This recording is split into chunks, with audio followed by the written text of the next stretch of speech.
Maybe.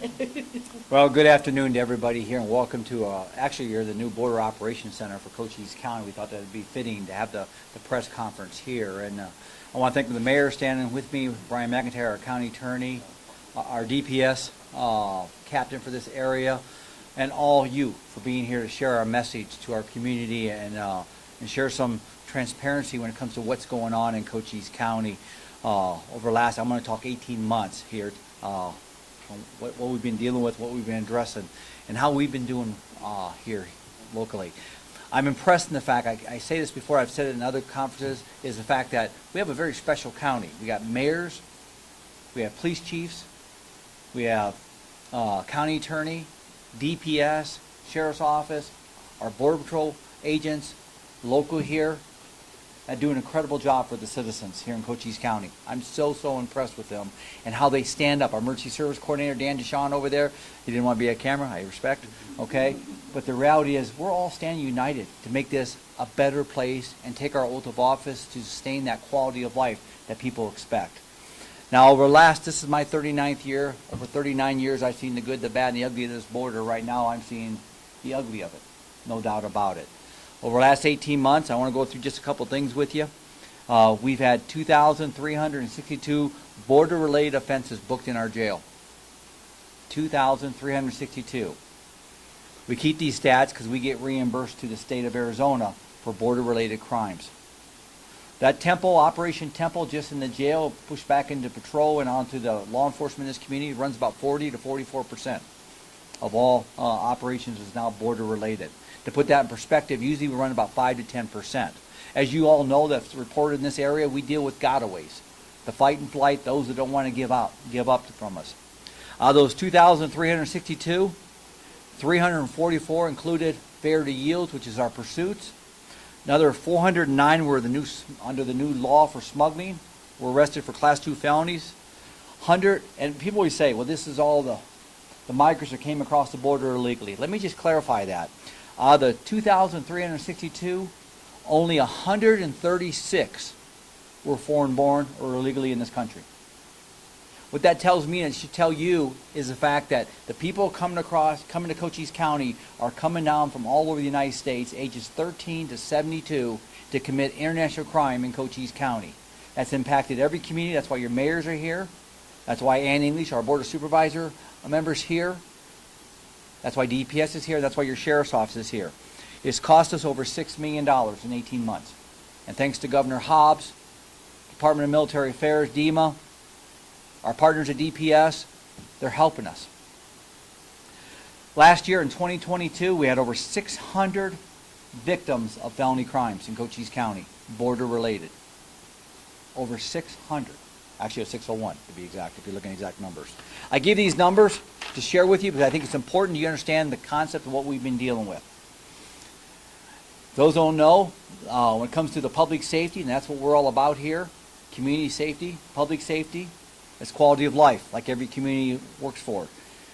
Last year in Arizona, 2022, per HIDA stats, 68 million fentanyl pills were seized in Arizona last year. Out of that, 35 million were seized in the 4 border counties.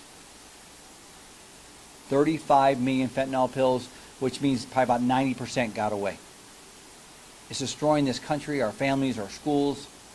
A huge concern for everybody that wears a badge and everybody that's in community leadership like we all are. Over the last 18 months, we seized 40 weapons. We had over 100 juvenile smugglers that we addressed, not just from Cochise County, most of them are not.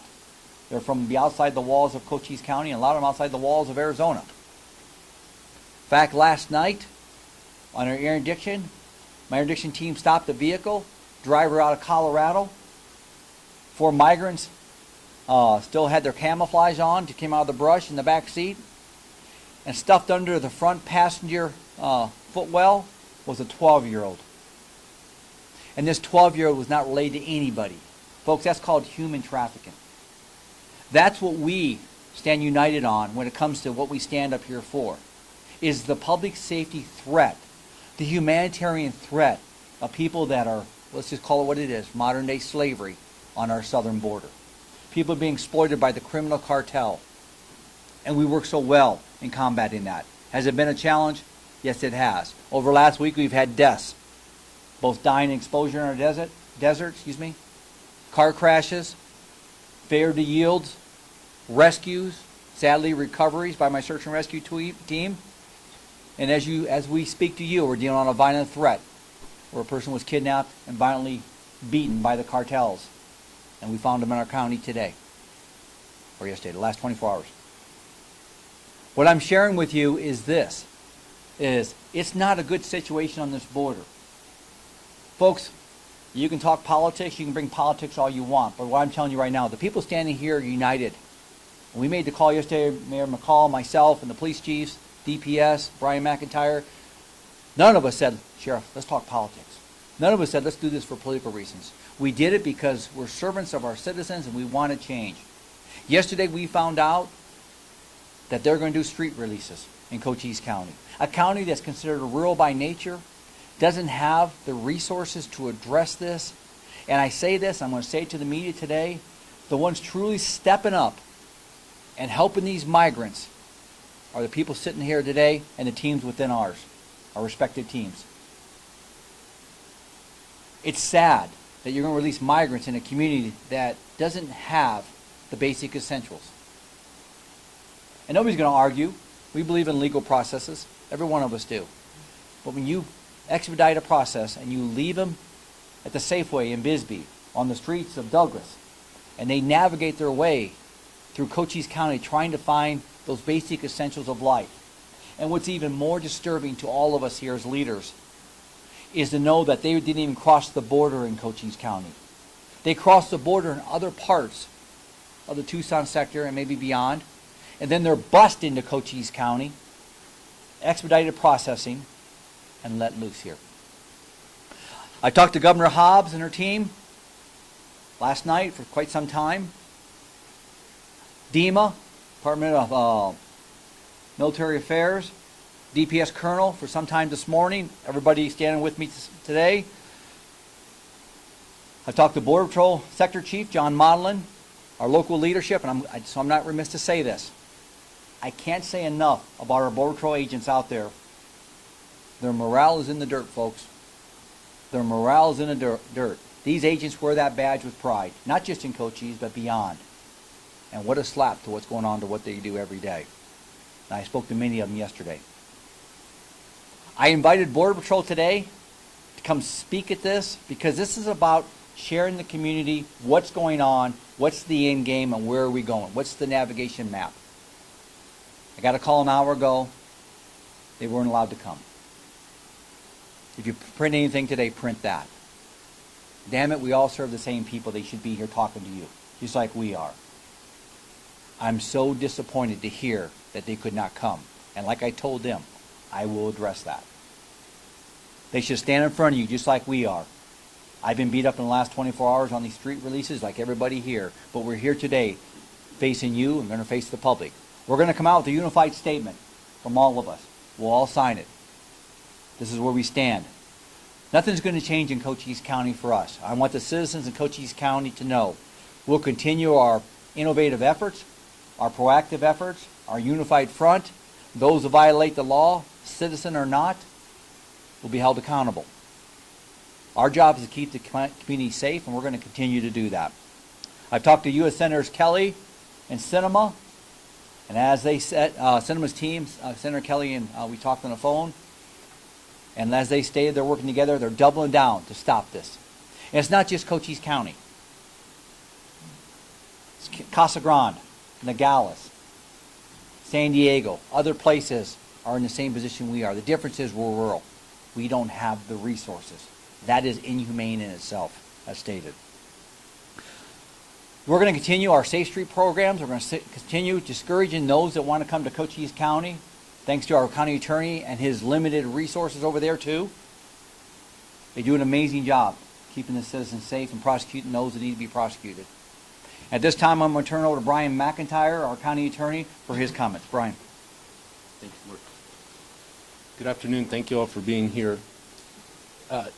Yet again, our small border county is at the center stage of a much larger countrywide issue. While the continuous failure of the federal government to take meaningful action on immigration is not our fault. Once again, it becomes our problem, and it's on our doorstep. That being said, it's of critical importance that we direct our energy not towards other individuals who are no more to blame than we are for the federal government's failures, but rather towards the federal government. I have seen, unfortunately, the reaction online to the newest changes in policy. They include threatening statements and, in general, an attitude of disgust for people who are simply pawns in a process. As the 14th Amendment to our Constitution makes completely clear, no state may deprive a person, any person, of life, liberty, or property without due process of law, nor deny to any person within its jurisdiction the equal protection of the law. Note that the word person is used, not citizen. The individuals being released into our communities are lawfully present in our community based on a decision by the federal government. While we may not agree with that decision, the blame for that does not belong with these human beings. As law enforcement leaders, we will continue to stand united to protect our communities and hold those who violate state law accountable for their actions, regardless of their citizenship. Our priority is community safety, which includes protection for all people present in our community. This county is full of amazing community members who love and support each other in good times and bad. And I implore the members of this community to band together.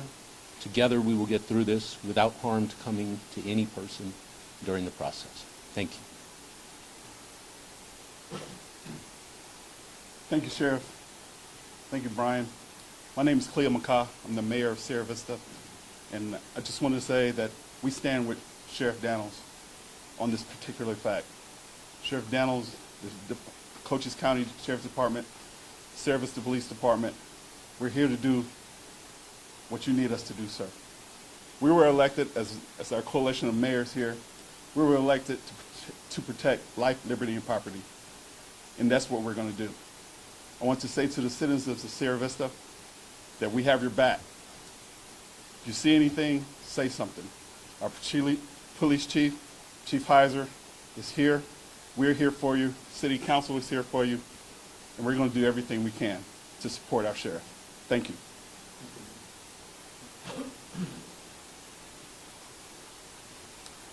Good afternoon. I'm Donald Hewish. I'm the mayor of Douglas. As you all know, we sit right on the border. And so we have a unique position here.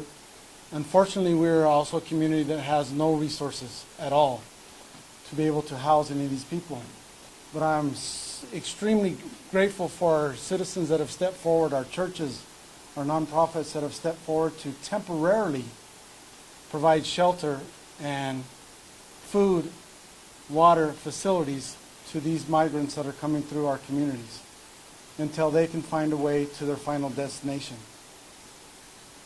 We applaud Casas Alitas in Tucson, along with Pima County, for transporting these people up there so that they can reach their final destinations. The citizens of this county, especially the citizens that I'm most familiar with in Douglas, have an open heart and they're very kind. But there's limits to that kindness. And I would encourage all of us to take a deep breath and realize that you're not alone in this situation, that you have all these people up here that are here because this is an important issue for our county.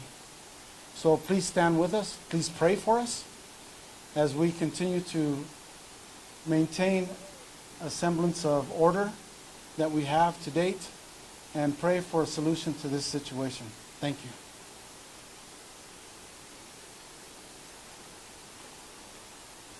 Good afternoon. I'm Ann English and on the Board of Supervisors, and I represent the district that has both the ports of Naco and Douglas. And as soon as the Title 42 was even thought that it was going away, all of the border counties got together and looked to see what resources we had in order to be able to work with this coming problem. And I would be remiss if I did not give a lot of power and prestige and thankfulness to Pima County for stepping up because they knew that Cochise County had neither the resources nor the people or the expertise to take care of this coming problem. And so we have depended on on Pima County, and we are still depending on Pima County to pick up those people who are legally in our country that are looking for asylum and looking for a way to make a better life, but not to be here. So I guess I want to echo the fact that I don't see this as you should be afraid of them. The point of it is these people are here legally, and we need to, if you have a contact with the federal government, they need to keep paying to keep these people moving, because they're the ones that make the laws that allow them to be here and have the right to be here. So thank you. Hey, good afternoon, everybody. My name is Johan Wallace. I'm the mayor of Wichita City, the town you actually came through to get here to the Border Operations Center. So to kind of echo what the sheriff has said, so I lived in Cochise County for over 40 years, and this is the worst that I've ever seen the immigration problem. I remember growing up as a kid and actually giving water to migrants who were coming across just trying to find a better life and make a better life for themselves. What it comes down to is, there are laws that we have to enforce, and we have, I think, the most top-notch law enforcement of all the counties, of all the state, between Cochise County, Sierra Vista, Wilcox, Wichita City, the whole nine. My biggest concern is it's already been expressed, when these individuals are coming over, when they're being released into our communities, they're being released from outside.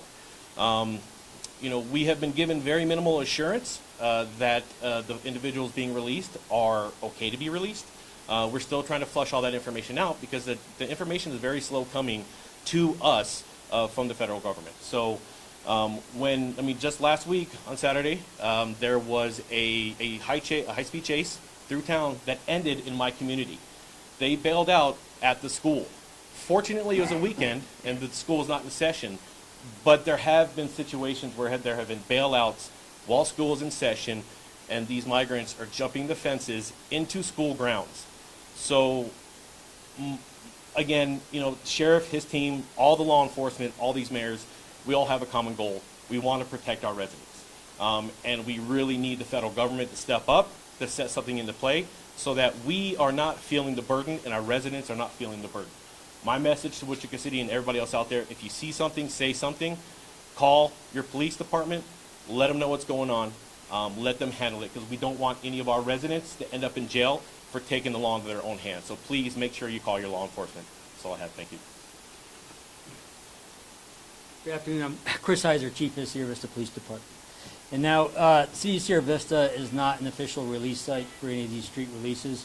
The closest release site is within reasonable walking distance to our community. So we are going to closely monitor its impacts on our community. This does have me concerned about yet another strain on local resources. But nevertheless, we are going to remain vigilant at safeguarding our community and protecting everyone that lives within our jurisdiction. So I encourage anyone from the Sierra Vista area, if you see anything suspicious, to call us and we will respond. Thank you.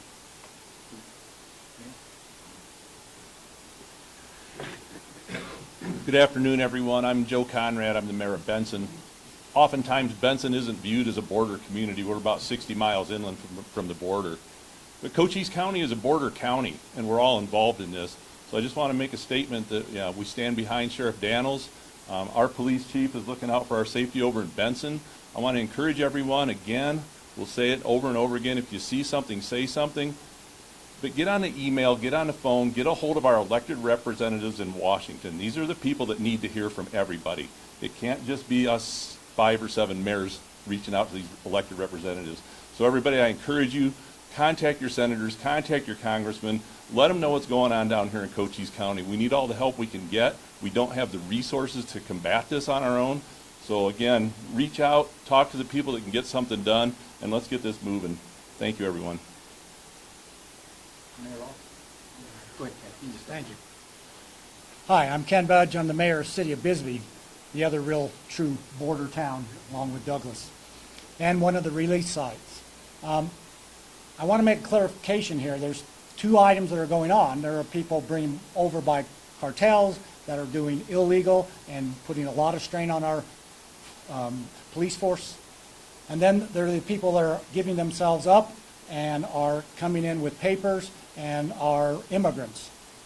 Those immigrants are being brought from outside of Bisbee. They're not crossing over here. Somehow the Border Patrol has the ability, and this is what I don't understand, the ability to transport these people as far away as Yuma to our local NACO station where they are processed and then released into our city.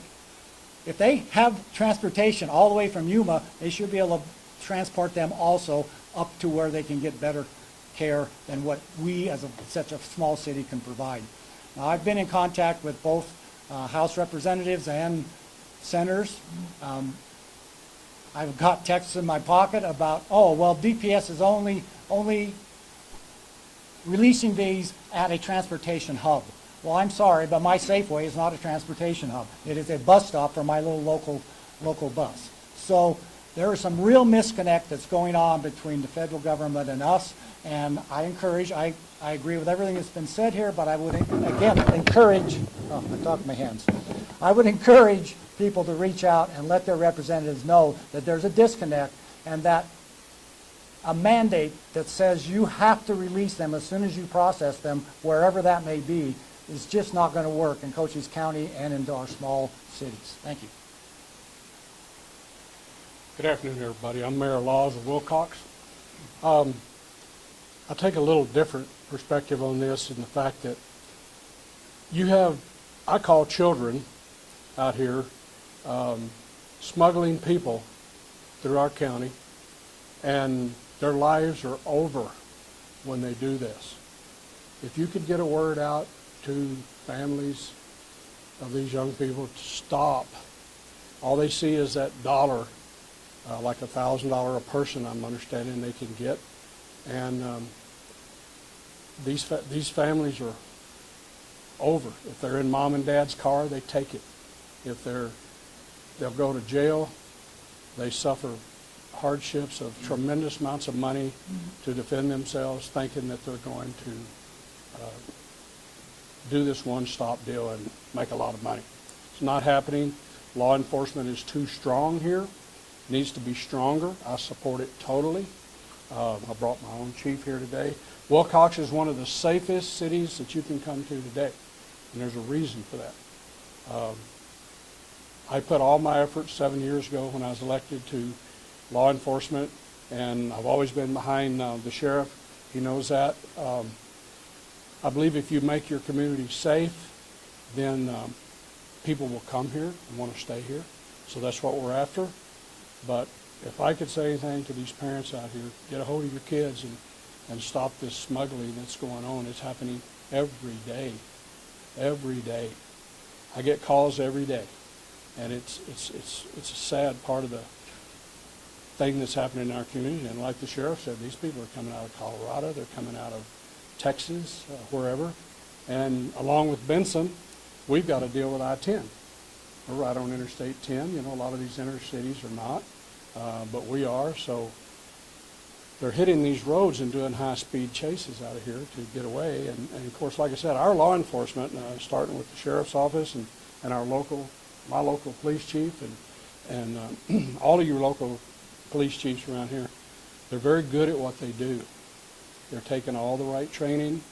They're protecting you. And don't ever forget that. If you come to us, we're going to protect you. And thank you.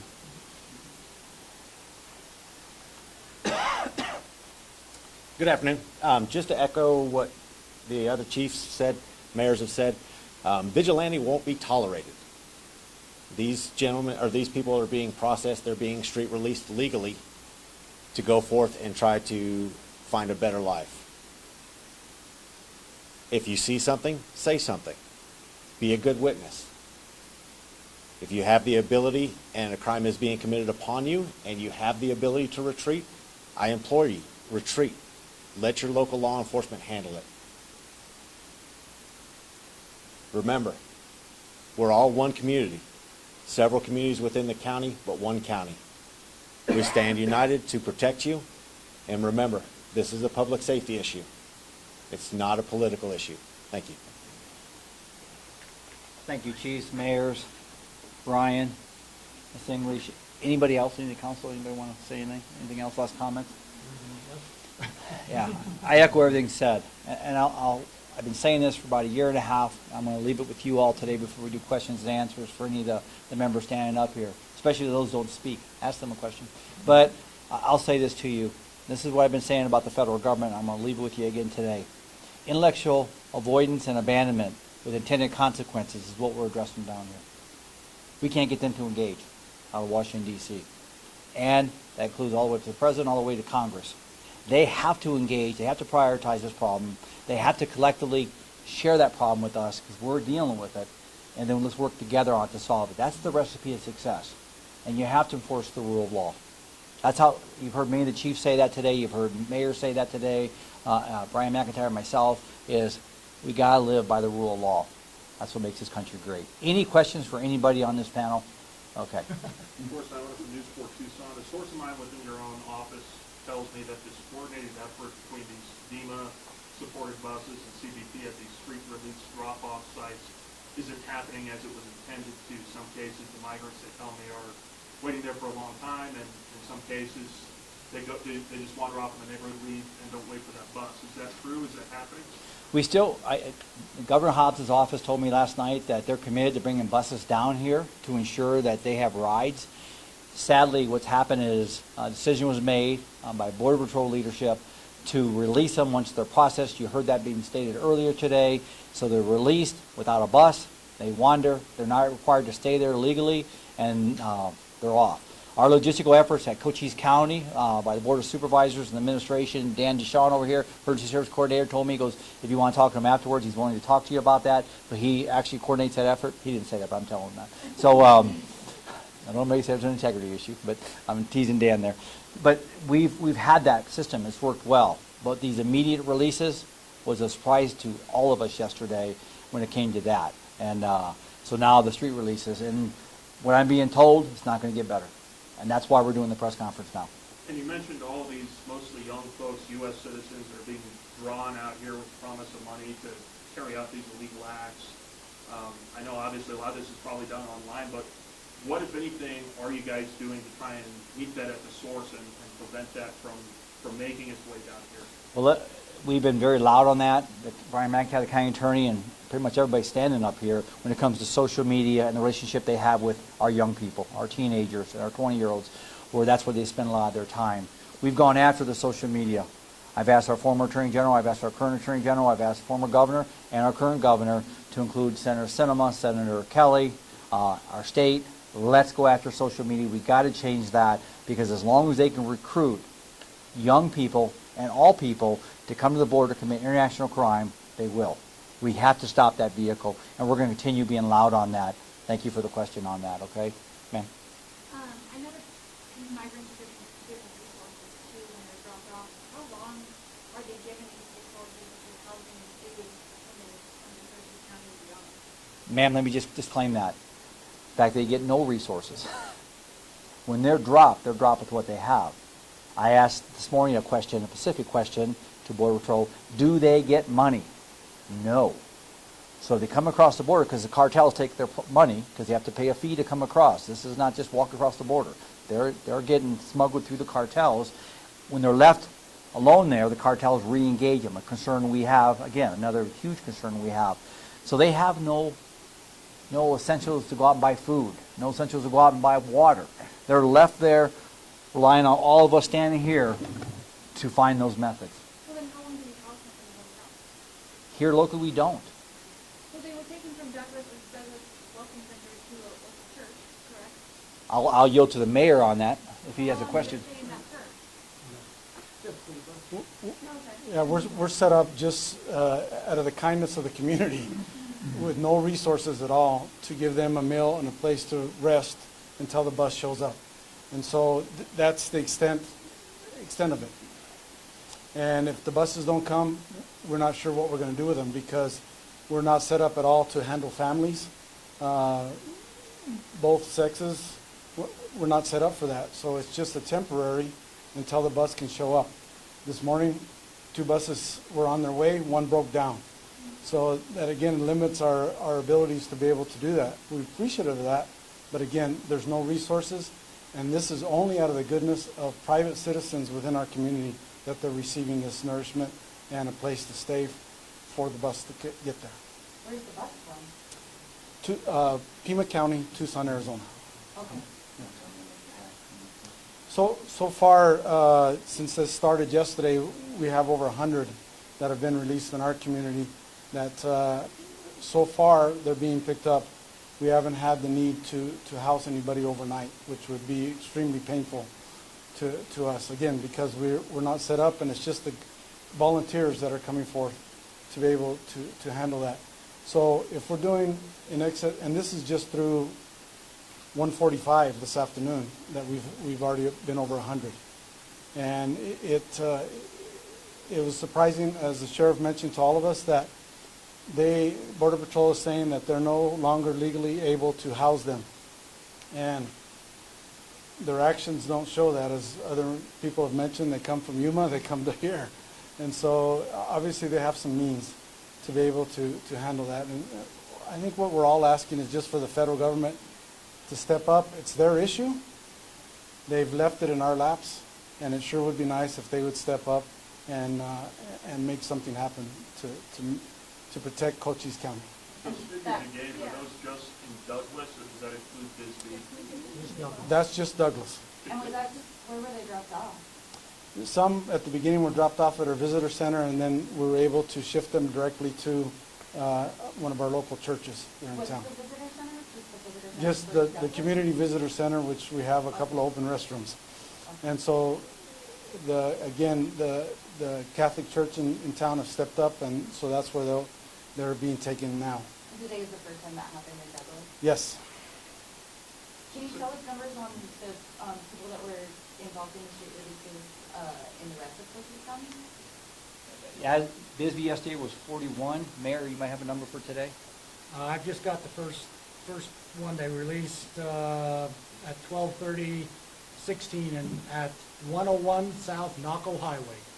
Just the big parking lot. There's nothing there. And only church we have that could stand up is a 6-mile walk or 4-mile walk around a very dangerous open pit to get there. 101 South Naco Highway. No, the total number. 16, I'm sorry. 60 Just, yesterday? no, just this morning, just now. There was 40 yesterday. 16. 41 yesterday, Yeah. 16 today. Sorry. And then there were people released in Casa Grande as well, is that right? There are releases going on beyond Cochise County. Casa Grande, I don't know their numbers. I have them. I didn't bring them today. San Diego, I heard a number, and don't quote me on the number, it was 500 in San Diego. I mean, bottom line is this, folks, and let me just share this with you. Maybe I wasn't clear when I did my opening, was when you divert your enforcement agents off the border and they're assigned to processing. You all just drove down here, those that didn't live here, you drove by the checkpoint that's closed. Go drive by the border. You want hit me on this thought. We've lost our partners because they're administrative processing. I've seen the infrastructure here at CBP continue just to fracture. And you open up the border for the cartels to run their fentanyl through, their drugs through, their criminals through, the aggravated people that should never touch U.S. soil. That's what's happening. And the agents are frustrated with that too. They're very frustrated with that. Do you have any idea why they're dropping them off in Cochise County instead of taking them to Casa Luces? Because Casa Luces told me that they haven't turned anyone away. Ma'am, it's two things, two reasons. And I was on the call with this yesterday. Two reasons. One, they're over capacity. They can't take no more. They are fractured in the capacity side of it. Number two, that's why they expedite it. Number two is, based on that, they need more agents to help expedite the processing.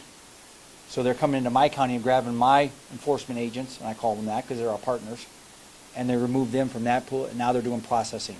So my point to you is this. This is a lose-lose for everybody involved. It's truly a lose-lose. We have to manage this. And you've heard the statements out of Washington, D.C., that the board is effectively managed. I don't think you're hearing that today from Cochise County. I guess I just don't understand if they're bringing them here from outside of the county, why not just take them to Casa Luces? Nobody was asked that question here, I can promise you. When I mean that, nobody asked us about that. Anybody want to comment? I just want to say one thing that I didn't mention I would like to, and that is the language barrier. Now, when they're dropped off near our border, if they're Spanish-speaking, we have a lot of Spanish-speaking people that can work, but this is not. These are people from India, this is people from Africa, These are people from all over, and in fact, in some cases, more so than the Spanish speakers. If they're from Mexico, they are returned. They are not allowed back in.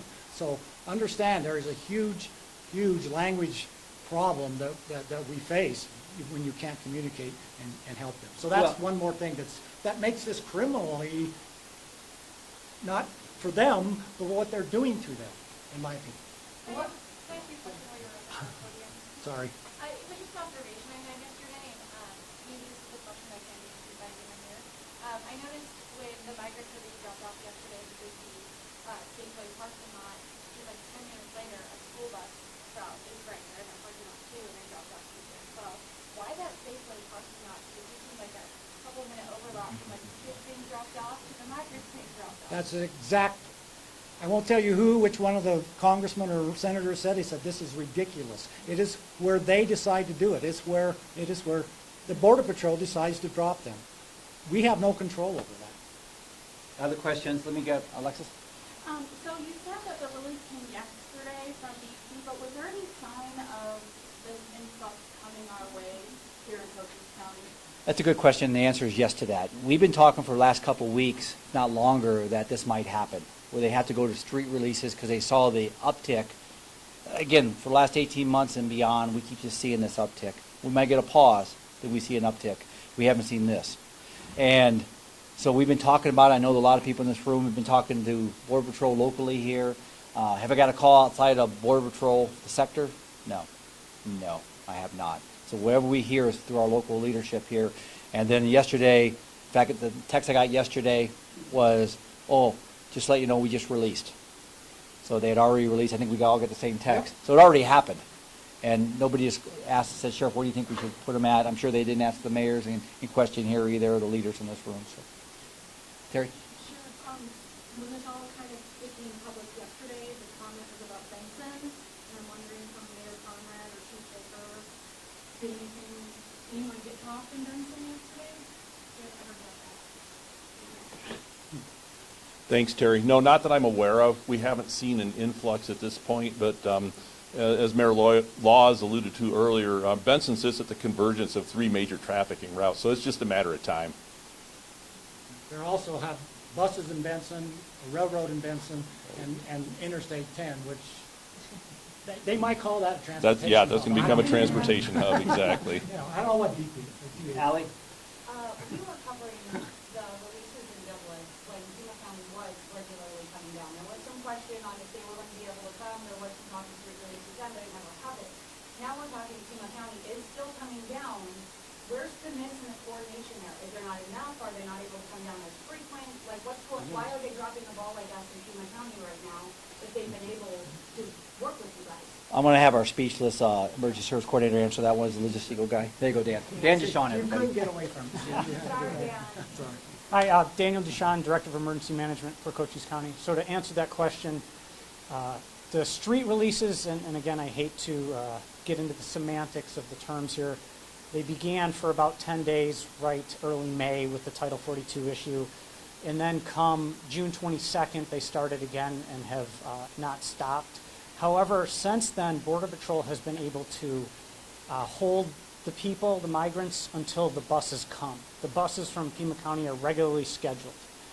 They've been running up to 6 buses a day through Cochise County every day since June 22nd. I don't have the official numbers. They don't release that. I only coordinate the buses with Pima County. And then it was yesterday where they said due to capacity, Border Patrol said due to capacity, they can no longer hold.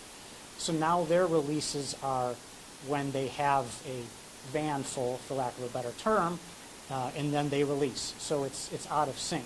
And is it kind of arbitrary then, as well as the timing, where we used to know, okay, at 7 a.m. and at 3 p.m. we're going to see these releases. Now it's happening all peppered out throughout the day? Yes, it's been every 2-3 hours for anywhere from 10 to 20. And that out of sync release now creates a need for some type of respite there where, I was at Bisbee last night, and it breaks my heart when you see children as young as 3 and 4 being released, and they have to sit, under the overhang in rain. And if I may share, we do have a church that opened their doors in Douglas, and I'm immensely thankful for Mayor Hewish as well for serving as a community leader to get that going. But on the emergency management side, I'm in immediate need of some type of NGO or faith-based community in the city of Bisbee to open their doors and help these people because they're out in the heat, they're out in the rain, just outside the Safeway waiting for these buses. And I would also like to say a couple thank yous to Pima County Emergency Management for organizing the buses, and also State Department of Emergency Management as well. So I'm sure Grady or Carol, the PIOs, can get my contact information. But we're in desperate need. I can't have children sitting in the Safeway parking lot at 4 and 5 years old. It breaks my heart. Thank you, Sheriff. I asked about the funding yesterday on these Pima County funding out of Health and Human Services. They were allocated so much money, and that's going very quickly. Let me just say that. And when that money runs out, I don't know what's going to happen. So everything we're doing here is setting the stage for what we're going to try to do. I was wondering if you could just clarify something that Dan said about the buses. I'm just not understanding. So the Border Patrol street releases them, and then they're waiting for buses that are going to take them somewhere else. What are the buses? The buses are contract buses through nonprofits. They're called non-government organizations. The federal government gives them money to run the buses and the logistical aspects to take care of them until they get their final destination. So the buses are coming from Casarita that they're waiting for at the different... The buses are contracted. Dan, you want to say anything clearer than I'm saying on that? Mm-hmm. Yeah. Like, I'm aware of all the NGOs that are helping migrants in there, so I was just wondering where the buses actually take them. So the buses, they go to Casa Elias Welcome Center, but there's a handful of other nonprofits and faith-based organizations that have opened their doors all the way up to Phoenix and Mesa. I don't know the names. Okay. But the buses are from Pima County, their contract that have accepted that grant, and also state emergency management. Okay, so in other words, a lot of the people that are getting street relief are making their way to Casa Lisa. They just have to wait at the Safeway instead of the Border Patrol trucks. The buses are still running. They just, Border Patrol won't hold them. So they're stuck wherever they're released. Okay, thank you. Any other questions? Somebody? Sir, do you have any confidence that these people being released have been criminally vetted or background checked in any way? What's going on that end? That's the $1 million question. They're expedited when it comes to the processing because of the overcapacity. I asked that question yesterday. I was told that they're expedited. It's a quick process and they're out. So what that means, I don't know. That's a concern for citizens, a concern for everybody in this room, and concern for us as community leaders.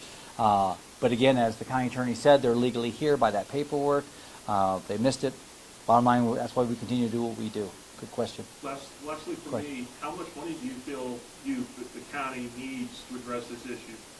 Well, I don't know how you put a price tag on that, but when you look at the enforcement aspect of this, which is what I take an oath for, when you look at the incarceration aspect of this, it's costing us a lot of money. And I say us, I'm talking about the cities, the county, and the state that's in partnership with us. Otherwise, we'd be in trouble if we didn't have the state of Arizona here. That's not including the outreach, the logistical and humanitarian costs that we're talking that's being shared through Pima County. And again, my hat's off to them for what they're doing to help us here. The more resources we can put down here, the better we can address it. There's no doubt about it. That's in any problem. But the bottom line is, right now, we're just trying to get ahead of it. We're ahead of it. Sir? Just to clarify, so the only drop-off points in Cochise County are Bisbee and Douglas right now, or are there any other points where people are being dropped off? Guys, just the 2 spots, right? Oh, I know. Yeah, I know the 2 spots are different locations, but there are 2 spots in those areas because they're closest to the borders, those municipalities. Any other questions as we close out here today? Do you expect those drop-offs to continue? Oh, yes.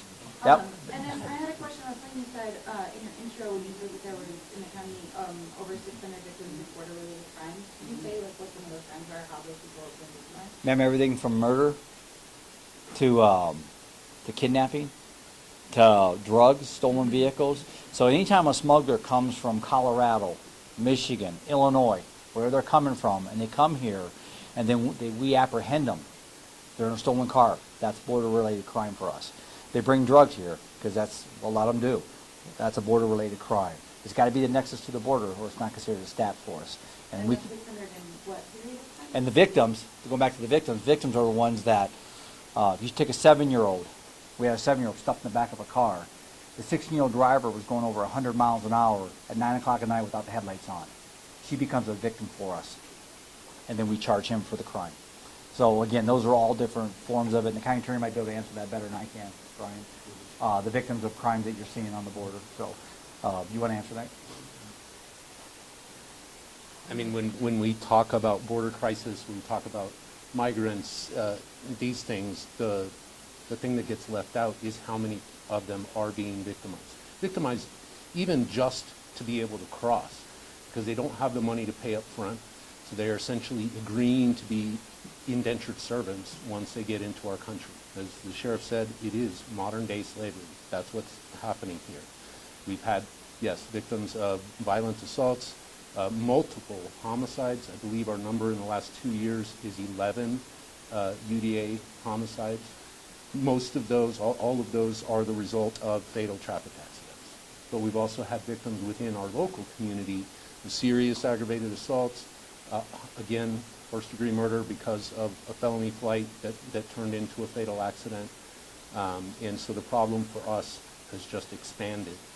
And then in the meantime, our office continues to deal with all of the other normal things that happen in a community, unfortunately. So did that 600 number count migrants, if you mentioned migrants? Yes. Yes. Well? Okay. Yeah. And what was that time period? That was 600 in last year? March 1st to December 31st, 2022. we look about 8 months now. 8 months of last year. Any other questions? Thank you, Brian. Thank you, folks. We want to thank you all for sharing our message, sharing our story, and we're going to go back in the room, do a couple things, but if you got any quick interviews, they'll be here for just a sec. Thank you, everyone.